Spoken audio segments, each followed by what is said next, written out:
Phenol तथा alcohol की अम्लीयता की तुलना। देखो एक मिनट, अपन ने फिनोल और फिनोक्साइड में तो देख लिया किसका स्थायित्व तो ज्यादा होता है। अभी अपन जो देख रहे हैं वो फिनोल और एल्कोहल की अम्लीयता की तुलना कर रहे हैं कि फिनोल ज्यादा अम्लीय है कि एल्कोहल ज्यादा अम्लीय है। देखो एल्कोहल होता है, अपने को पता है ROH, ये तो है एल्कोहल, ठीक है। और फिनोल की बात करूं, और फिनोल होता है इस तरह से, ठीक है।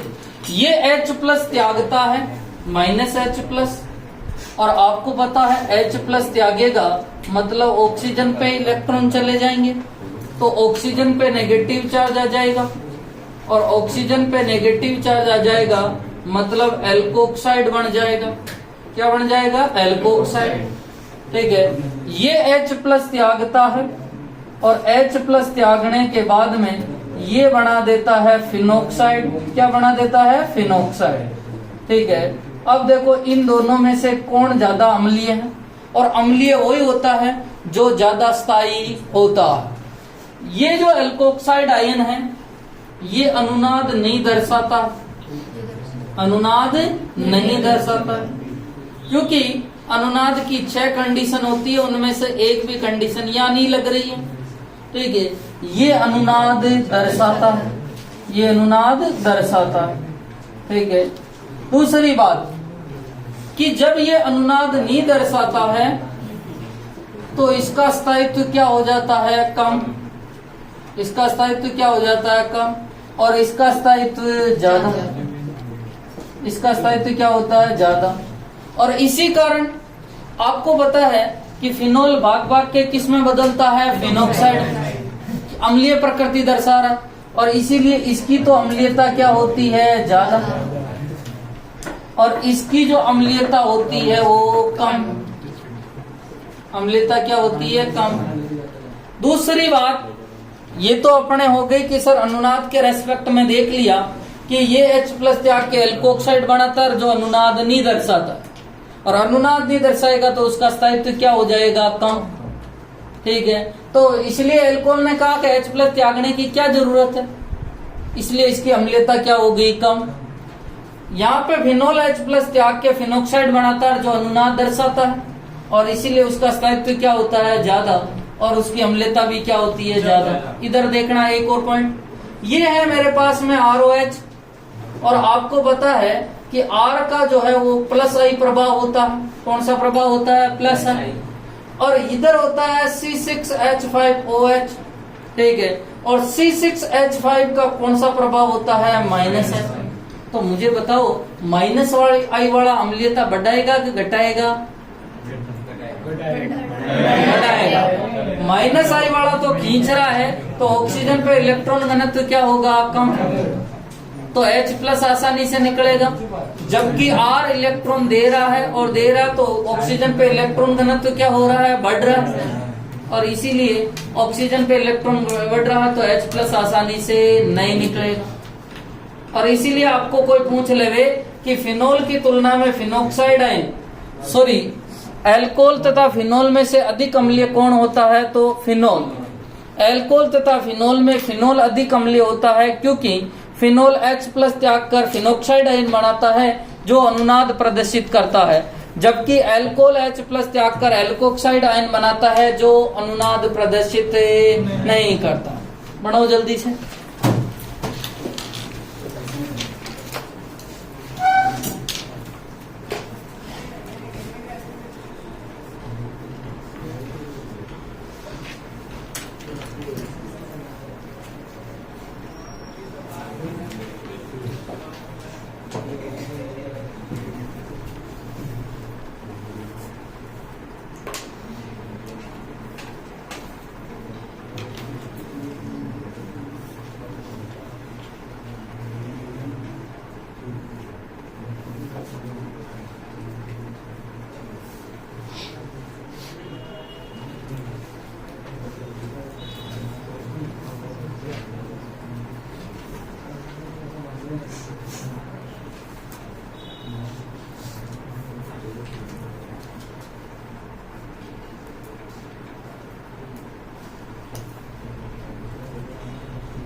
ध्यान रखना यहाँ कारण अनुनाद तक ही सीमित है, जबकि फिनोल और फिनोक्साइड में अपन ने आवेश का जो है ध्रुवीकरण किया था, या आवेश का क्या कहते हैं, विखंडन।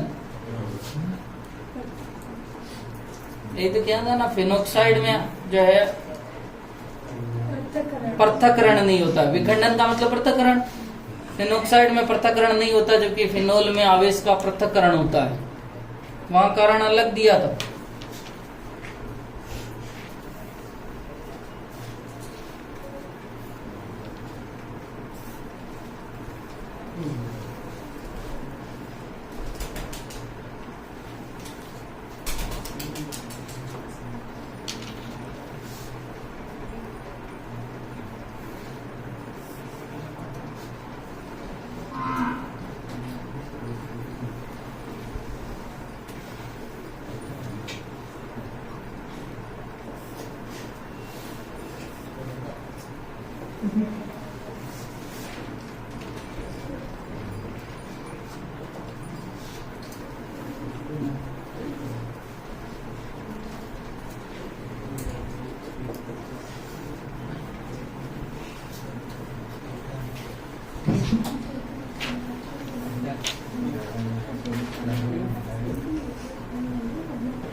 लिख लिया। अब इसको मैं लिखाऊं क्या, उसमें लिखवाने की जरूरत नहीं है ना।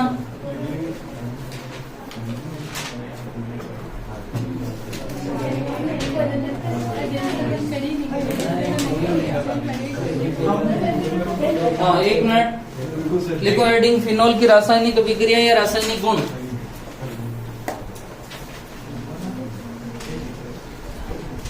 नेक्स्ट हेडिंग लिखो, फिनोल की रासायनिक अभिक्रिया या रासायनिक गुण।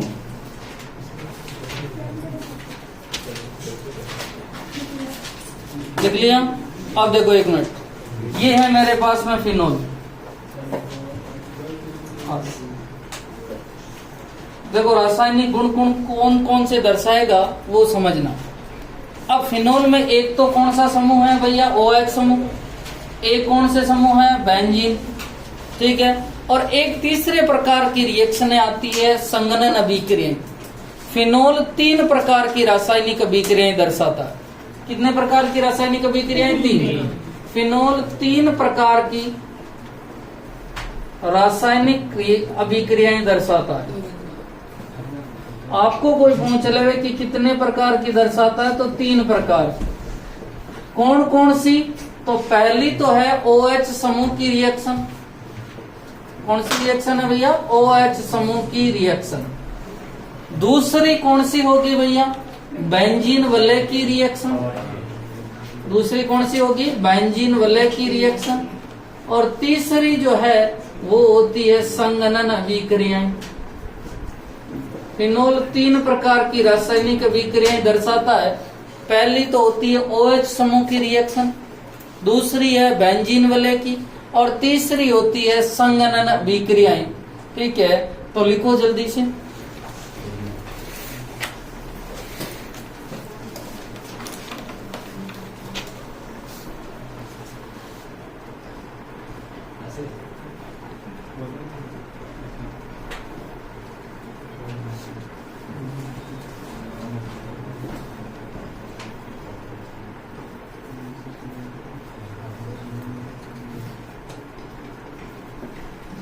और फिर बाद में हेडिंग लिख लेना OH समूह की रिएक्शन।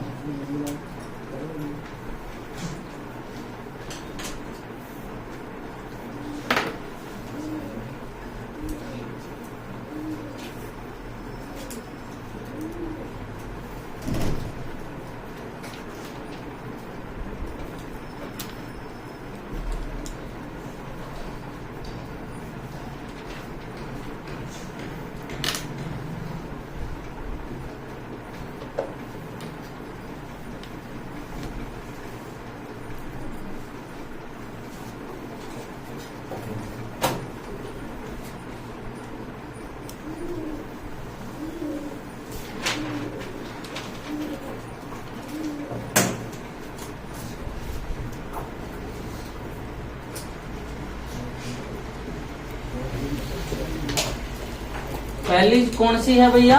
OH समूह की रिएक्शन। इसमें तीन, इसमें जो रिएक्शन है वो समझना। पहली है जिंक के साथ रिएक्शन या जिंक के साथ क्रिया। आपको मैंने पहली रिएक्शन बनाई थी फिनोल बनाने की, उसमें अपन ने कहा था यदि फिनोल की रिएक्शन बेंजीन की रिएक्शन ऑक्सीजन के साथ हाफ O2 के साथ V2O5 की उपस्थिति में करवावे तो किसका निर्माण होता है? फिनोल का। दूसरा पॉइंट मैंने ये भी बोला था कि यदि इसी की क्रिया जिंक के साथ में करवा देवे फिनोल की तो वापस किसका निर्माण हो जाता है? बेंजीन का। मतलब ये है फिनोल और इसकी क्रिया किसके साथ में करवा दूं? जिंक के। तो यहां से ऑक्सीजन और यहां से जिंक ZNO के रूप में निकल जाएगा तो वापस क्या प्राप्त हो जाएगी भैया? बेंजीन। क्या प्राप्त हो जाएगी? बेंजीन। और साथ में क्या निकल जाएगा? ZNO, zinc oxide. Zinc oxide. दूसरा पॉइंट देखना, PCl5 के साथ क्रिया, PCl5 के साथ रिएक्शन। और PCl5 क्या मैं फिनोल को ऐसे लिख सकता हूँ C6H5OH? अरे भैया जैसे अल्कोहल को लिखा था अपन ने ROH, इसकी क्रिया किसके साथ में करवा रहे हैं? PCl5। ठीक है, PCl ऐसे टूटेगा PCl3 Cl और Cl। एक मिनट, हाइड्रोजन समझ, C6H5OH होता है। ठीक है, ये क्या बन गया? C6H6, यहाँ हाइड्रोजन इसमें है। ये क्या बनेगा? C6H5Cl plus POCl3 plus HCl। ठीक है, तो C6H5Cl और इसका नाम होता है क्लोरोबेंजीन।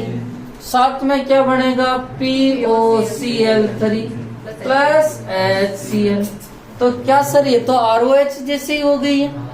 ठीक है, पर होता क्या कि ये वापस जो है, अब ये जो POCl3 है ये वापस फिनोल के साथ में क्रिया करता है। इसमें प्रथम उत्पाद जो POCl3 बना है ये 3 मोल C6H5OH के साथ में क्रिया करता है POCl3। और 3 मोल कैसे क्रिया करेगा वो देखना। मैं 3 मोल ले रहा हूं, ठीक है, ऊपर की तरफ ले लेता हूं इसको। वो 3 मोल का मतलब C6H5OH, C6H5OH और C6H5OH। ठीक है, अब देखते हैं नेक्स्ट कि क्रिया करने वाला है POCl3, P double bond O, Cl, Cl और Cl। ठीक है, अब मुझे बताओ कि यहां पर बंद टूटेगा, किस पे नेगेटिव जाएगा? Minus plus minus plus minus plus. ठीक है, OH का बंद टूटता है, minus plus minus plus minus, और यहाँ क्या जाएगा? प्लस। क्या निकल जाएगा भैया? H और Cl। कितने HCl निकलेंगे? 3 तो HCl निकल गए। क्या मैं इनको ऐसे लिख सकता हूँ क्या? देखना, C6H5 का होल 3। अरे भैया C6H5 कितने हैं? 3 है, तो C6H5 का होल 3। P एक ऑक्सीजन और कितने? ये 3 है, तो टोटल कितने हो गए? 4। तो PO4 प्लस 3 HCl। इसका जो नाम होता है ट्राई फेनिल, ट्राइफेनिल। PO4 का नाम क्या होता है? आपने नाम सुना है PO4-3 PO फॉस्फेट। क्या नाम होता है? फॉस्फेट। तो नाम पूरा क्या हो जाएगा? ट्राइफेनिल फॉस्फेट। ये जो बना है ये ट्राइफेनिल। तो देखो पहले C6H5OH जो होता है फिनोल, ROH जैसे ही रिएक्शन करता है और POCl3 बनाता है।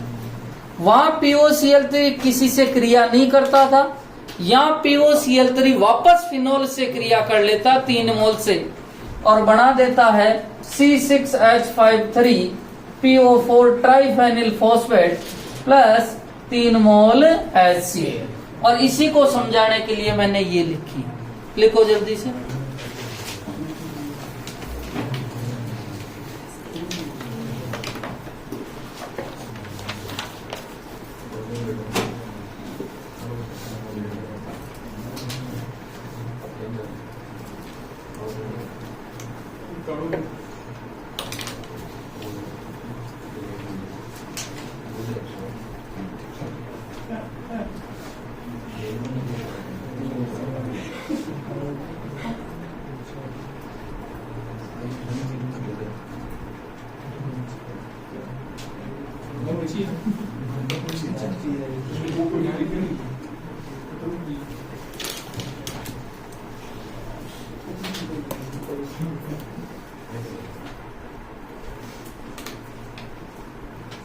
सर ये वाली एक बार फिर से बताइए, इसके साथ ही या नीचे वाली? ये वाली दोनों। तो सर ये इसके साथ इसी को डिस्क्राइब किया है मैंने।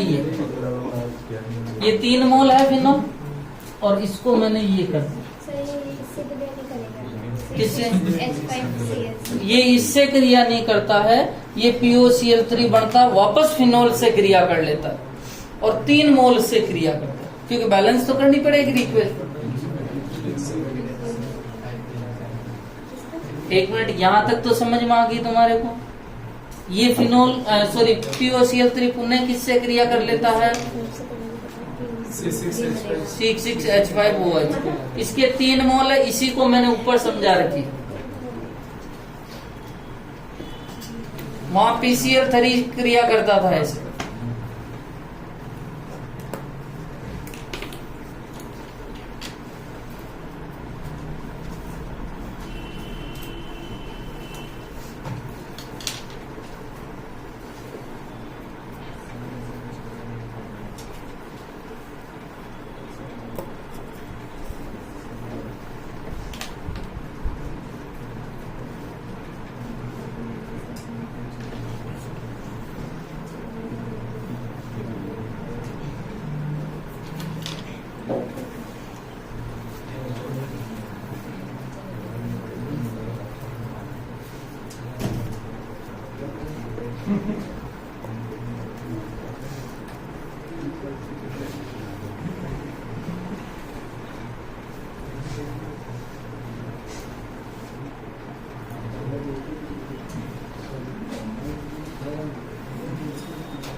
दो मिनट सर।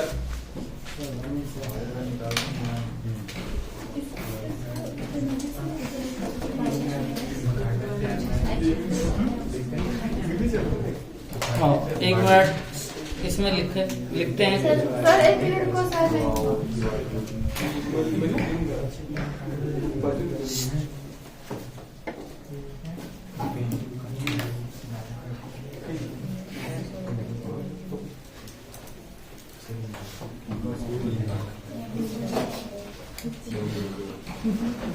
लिखना सर नहीं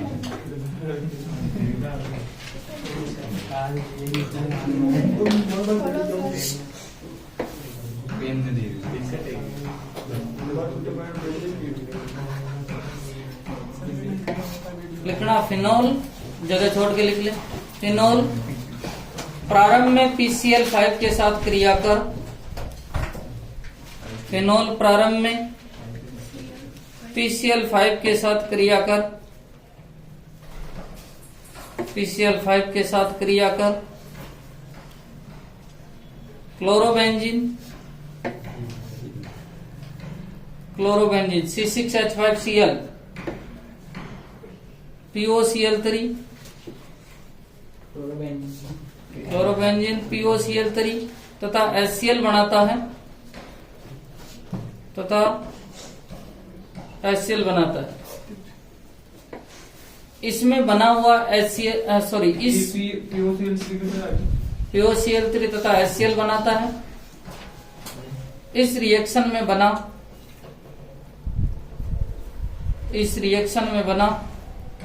POCl3, इस रिएक्शन में बना POCl3 पुनः फिनोल से क्रिया कर,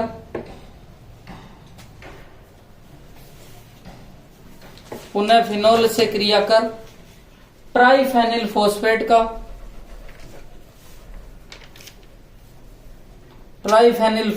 का निर्माण करता है।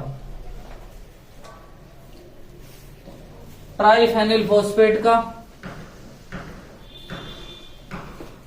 निर्माण करता है। नेक्स्ट जो है रिएक्शन तीसरी लिखना, अमोनिया के साथ क्रिया। अमोनिया के साथ क्रिया, इधर देखना ये C6H5OH है फिनोल, और इसकी क्रिया करवा रहा हूं अमोनिया, और अमोनिया होता है NH3। क्या होता है? NH3। इसकी जो रिएक्शन होती है वो 573 केल्विन पे ZnCl2 की उपस्थिति में होती है, और जिंक क्लोराइड H2 निकालने का काम करता है। यहां से OH और यहां से H, क्या निकल गया? H2। तो C6H5 किसके जुड़ जाएगा? NH2। C6H5NH2 plus H2O। आपको पता है इसका नाम क्या होता है? कोई पूछ लेवे तो? अरे भाई C6H5 बेंजीन वाले पे जब भी NH2 जुड़ जावे तो बोलो नाम होता है उसका एनिलीन। क्या नाम होता है? एनिलीन। OH जुड़ जावे तो नाम होता है फिनोल। उसी तरह NH2 जमू जुड़ जावे तो नाम क्या होता है? एनिलीन। लिखो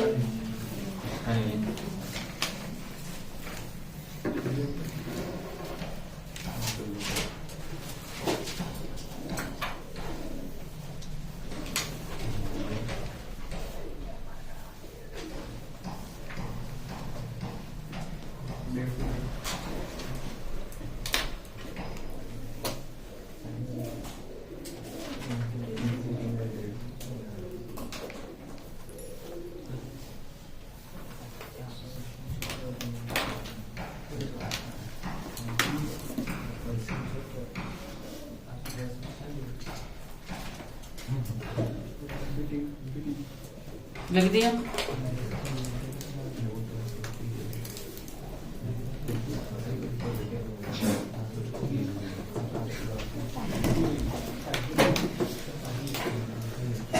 नेक्स्ट लिखना एस्टरीकरण।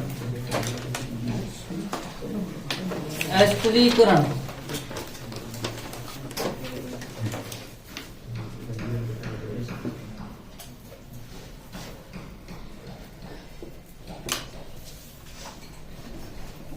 एस्टरीकरण का मतलब क्या होता है? एस्टर का बनना। किसका बनना भैया? एस्टर। आपको कोई पूछ लेवे कि एस्टर का बनना है, और एस्टर क्या होता है, R C double bond O R, इसी को कहते हैं एस्टर। इसी को क्या कहते हैं, एस्टर। ये दोनों आर समान भी हो सकते हैं और दोनों आर भिन्न भिन्न भी हो सकते हैं। ठीक है, एक आर हो सकता है, एक आर डैश हो सकता है, अर्थात दोनों समान भी हो सकते हैं और दोनों भिन्न भी हो सकते हैं। अब आपको कोई पूछ लेवे कि एस्टर बनेगा कब, फिनोल की क्रिया किससे करवाएंगे तो एस्टर बनेगा। वहां अपन ने एल्कोहल की क्रिया करवाई थी, और एल्कोहल की क्रिया अपन ने करवाई थी कार्बोक्सिलिक अम्ल के साथ में, अपन ने करवाई थी एनहाइड्राइड के साथ में और एसिड क्लोराइड के साथ में, तो अपने को एस्टर प्राप्त हुआ था। तो लिखो फिनोल की क्रिया, फिनोल की क्रिया कार्बोक्सिलिक अम्ल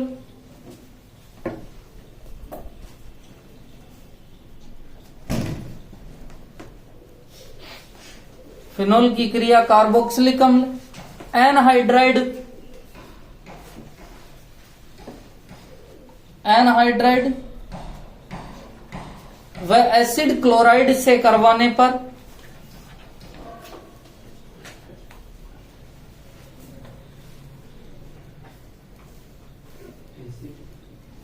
क्लोराइड से करवाने पर एस्टर का निर्माण होता है।